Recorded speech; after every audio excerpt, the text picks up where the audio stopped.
आणखी एक मोठी बातमी आहे। गोकुळच्या दूध दरात कपात करण्यात आली आहे। दूध संघाकडून प्रति लिटर 3 रुपयांची ही कपात केलेली आहे, तर दूध 30 रुपये लिटरनं खरेदी केलं जाणार आहे। त्यामुळे जे दूध उत्पादक शेतकरी आहेत त्यांना एक मोठा धक्का म्हणावा लागेल। गोकुळचं दूध दर कपात झालेली आहे, पण ही सामान्य ग्राहकांसाठी नाही, तर ज्यांच्याकडून हे दूध विकत घेतलं जातं त्या शेतकऱ्यांसाठी असेल। त्याच्यामुळे आता याच्यावर शेतकरी नाराजी व्यक्त करण्याची शक्यता आहे। दरम्यान खासदार धनंजय महाडिक यांच्याशी याविषयी बातचीत केली आहे आपले प्रतिनिधी सतेज औंधकर यांनी।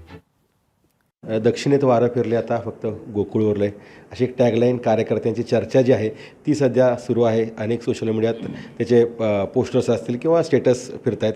काय सांगाल, काय आता पुढचा टप्पा असणार आहे? गोकुळमध्ये सत्तांतर अटळ आहे, कारण गोकुळची सत्ता आज गेले 3 वर्ष सतेज पाटील व त्यांच्या काही लोकांच्या हातामध्ये आहे आणि वाताहत होत चाललेली आहे।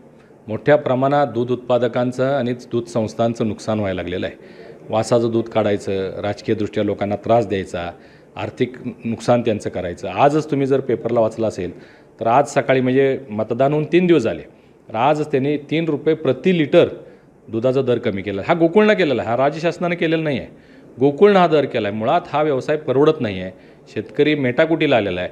असं असताना गोकुळमध्ये ह्यांचा जो अंदाधुंदी कारभार चालू आहे तो लोकांना पसंत नाही आहे।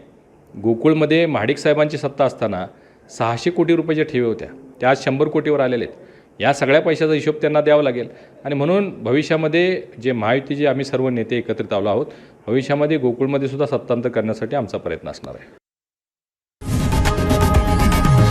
लोकशाही मराठी ऐका, पहा, जागरूक रहा।